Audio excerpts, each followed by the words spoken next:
dia, sejam todos bem-vindos ao Informar em TV, Morning Call, sua primeiríssima informação do dia. Meu nome é Rafael Figueiredo, eu sou analista da Clia Corretora e estou aqui para comentar o panorama dos mercados para a sessão de hoje, no nosso terceiro dia de agosto, quarta-feira de 2016. Vou começar falando dos mercados internacionais, como sempre, pela Ásia e Oceania. O principal índice no Japão, o índice Nikkei, fechou em queda de 1,88%, Hong Kong com uma queda de 1,76% e o principal índice na China, o Xangai Composite, com uma leve alta de 0,2%. A princípio, no Japão, nenhum noticiário relevante que pudesse mexer com os mercados por lá.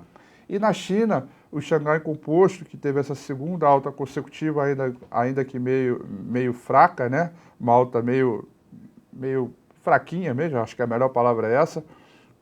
Há notícias de fontes internacionais de que a China planeja aliviar as restrições do mercado futuro de ações, de acordo com pessoas familiarizadas sobre o assunto, que o plano sugere que autoridades estão mais confiantes na estabilidade do mercado acionário. Vale lembrar que o mercado acionário por lá não é um mercado com grande peso, com grande força, como, por exemplo, é o índice Bovespa para a nossa economia real aqui.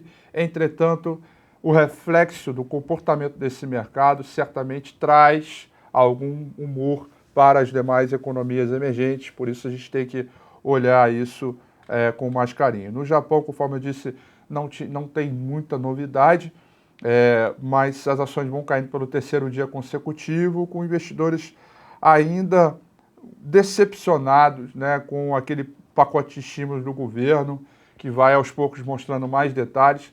Eles vão se decepcionando com isso e que, de alguma maneira, traz algum reflexo também para os demais mercados. Ontem, nós tivemos um comportamento do dólar muito forte para baixo, logo na abertura, muito por conta desse estímulo monetário vindo do Japão. Afinal de contas, o Japão é o segundo maior consumidor de cobre no mundo e portanto, políticas de incentivo no Japão favorece, de alguma maneira, moedas de países ligados a commodities, como o caso da Rússia, como o caso do Brasil, África do Sul e por aí vai. E aí o Brasil acabou ganhando essa preferência, mas logo depois saiu dados da economia americana e também à espera dos dados de hoje, aí o dólar já ficou um pouco mais consolidado naquela faixa de definição que daqui a pouco eu falo para vocês, e aí o mercado ficou um pouquinho mais travado. Passando pelos mercados pela Europa, também vão trabalhando aí no terreno negativo na sessão de hoje. Londres opera em queda de 0,23%, Paris em queda de 0,45%, enquanto o principal índice Frankfurt na Alemanha praticamente estável, com leve queda de 0,02%. Tem pouca alteração nesses movimentos. O principal argumento de ontem da queda foi pelo teste de estresse dos bancos, que ainda repercute hoje, mas sem grande ímpeto, sem grande força. Então é um mercado que está ali à esteira de novas notícias, de um novo noticiário, e certamente por conta dos dados da economia americana que vão sair hoje. Daqui a pouquinho eu vou falar a respeito disso. Por outro lado, a Libra, né, a moeda do Reino Unido, cai com relatório confirmando a contração de serviços do Reino Unido do mês passado, aumentando as especulações que o Banco Central Europeu vai afrouxar a política monetária na reunião desta quinta-feira, ou seja, a reunião de amanhã, cortando o juro pela primeira vez desde março de 2009. É uma política que, de alguma maneira, pode voltar a trazer estímulos e na verdade, impulsionar ainda mais os mercados de risco. Então, é uma coisa que a gente tem que observar com carinho também, tá ok? Bom, tirando isso, o petróleo também vai recuperando um pouco. A gente, no domingo, com o Rafi, tinha falado que o petróleo poderia voltar a ser notícia e finalmente voltou, né? E todo mundo está de olho no petróleo, ainda falando um pouco de excesso de oferta, mas o ponto interessante é que o WTI está ali quase brigando para trabalhar acima dos $40 o barril, e vale lembrar que hoje tem dados de estoque de petróleo, tá? Informação relevante aí para a gente, daqui a pouco eu vou falar qual é o horário. Portanto, WTI opera em alta de 0,76%, o tipo Brent negociado em Londres opera em alta de 0,69%, e o S&P 500 futuro, aquele 24 horas, nesse momento opera em queda de 0,20%, sinalizando uma abertura negativa. O minério de ferro, aquele com 62% de teor de ferro, de pureza, de teor de ferro negociado no Porto da China, fechou em queda de 0,44%, cotado a 61,67 dólares a tonelada. Esse foi o minério de ferro. Olha, hoje tem uma agenda bem agitada, tá? Vamos começar com o PMI composto de serviços da zona do euro, que já saiu, e dados que inclusive vieram melhores do que o esperado. Na sequência, 8 horas da manhã, saiu o dado de MBA de solicitação de empréstimos hipotecários, que vieram mostrando queda de 3,5%.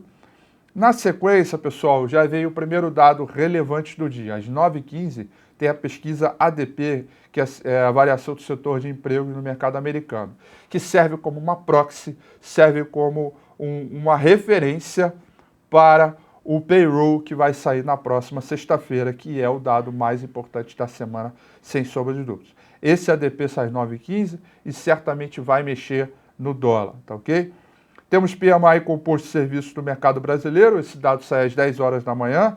Na sequência, PMI composto de serviços do mercado americano, esse dado sai 15 para as 11 da manhã. E aí, finalmente, às 11h30, temos dados de estoque de petróleo nos Estados Unidos, da DOE. Esse dado sai às 11h30 e certamente é outro dado relevante que deve mexer com o dólar assim que sair. Então tem dois dados referentes importantes para a gente sair. Às 9h15, ADP, e 11h30, estoque de petróleo. Se você opera índice, opera dólar, tem que olhar esses dados no momento em que sair, tiver essa variação. Tá bom? Muito bem, a agenda então, portanto, esvaziou. Agora vamos olhar aqui o nosso gráfico, o gráfico do Ibovespa, e ver o comportamento dele para a sessão de hoje. Olha só, pessoal, ontem, acho que o comentário do Morning Call de hoje é um dos mais importantes da semana, né? Por conta disso aqui, né? Ontem, o índice Ibovespa tentou perder os 56.030, que é exatamente esse ponto de suporte dado por esse candle aqui. Ele foi lá embaixo, tentou trabalhar na linha de definição, mas logo voltou a subir, né? Não fechou em alta, obviamente, mas fechou acima do suporte. Então deixou para hoje a responsabilidade de perder esse suporte aqui para continuar caindo, ok?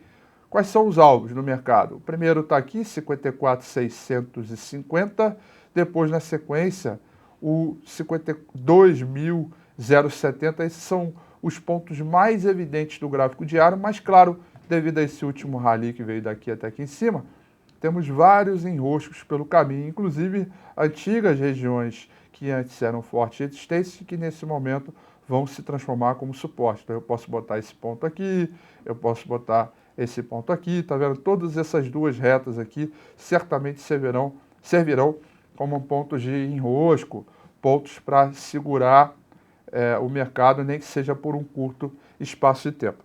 Garantias que vai fazer fundo e voltar a subir para renovar a máxima, isso a gente não tem ainda, tá? Mas a tendência ela continua de alta, o gráfico semanal continua bastante expressivo para cima, então ainda que venha a ter uma correção, aliás, uma correção perfeitamente compreensível que haja essa correção, porque o mercado vem para trabalhar aí com novos topos e fundos ascendentes logo na sequência. Perdão, espirrei aqui, galera. Então, eu acho que o mercado segue com um quadro de correção, tá ok? Eu até aliviei bastante a carteira, as recomendações que a gente tinha. A gente tem que ficar de olho, principalmente nessa região de resistência, a antiga resistência que vira suporte aqui nos 54 mil, que na minha avaliação vai ser o primeiro ponto aqui, onde a gente vai tentar buscar novas compras. No campo superior, se não perder para hoje os 56.030, nós vamos tentar novamente os 57.050 para cima, que se for rompido, aí teremos novos alvos aí para 58 mil e depois na sequência 60 mil pontos, que continua sendo a minha projeção para o médio prazo. Então, pessoal, é o seguinte, hoje tem de novo leilão de swap reverso. O resultado 9h30 começa, 9h40 termina. O resultado final para ser divulgado ao público é às 9h50 do dólar. Os dados, certamente, tem fluxo cambial para ser divulgado às 11 horas da manhã também, que de alguma maneira deve tratar alguma questão sobre o dólar propriamente dito, e inclusive da balança comercial, que veio bem mensal, que vem bem positiva no último dado da segunda-feira. E eu queria dar uma última informação aqui para vocês. Ontem, mais próximo do fechamento, em primeira mão no meu Twitter, aliás, vocês podem seguir o meu Twitter aí, @RafaFigueiredo. Em primeira mão eu informei para vocês sobre a suspensão dos processos daquela ação coletiva dos investidores americanos em cima da Petrobras em função da Lava Jato, né? Estar suspenso não significa que acabou o problema, né? Então, essa notícia para a Petrobras ela é até muito boa, mas no curto prazo. É uma novela que eu acho que está só começando, e isso ainda vai se desenrolar ao longo do caminho, tá?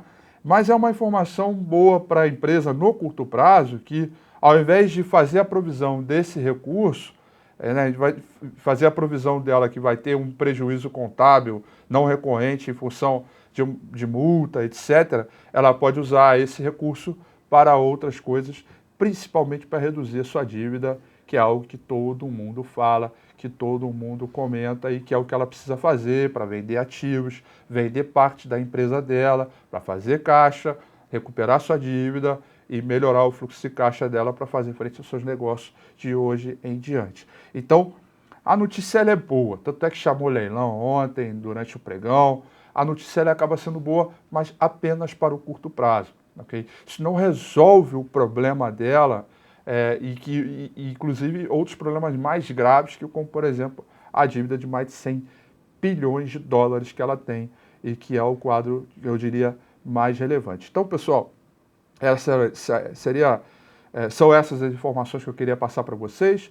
Olha, fica aí, tá? Fica aí porque hoje o Bom Dia Mercado vai ser comigo também. O André Moraes pediu gentilmente que eu fizesse o Bom Dia Mercado, porque ele está ocupado com outras coisas, então eu farei o Bom Dia Mercado aqui no lugar dele. Então fica aí que eu vou ali tomar uma água e daqui a pouco eu volto para o Bom Dia Mercado. No mais, quero desejar a vocês um excelente pregão, uma ótima quarta-feira, tudo de bom. Amanhã eu estou de volta para mais um Morning Call. Até lá.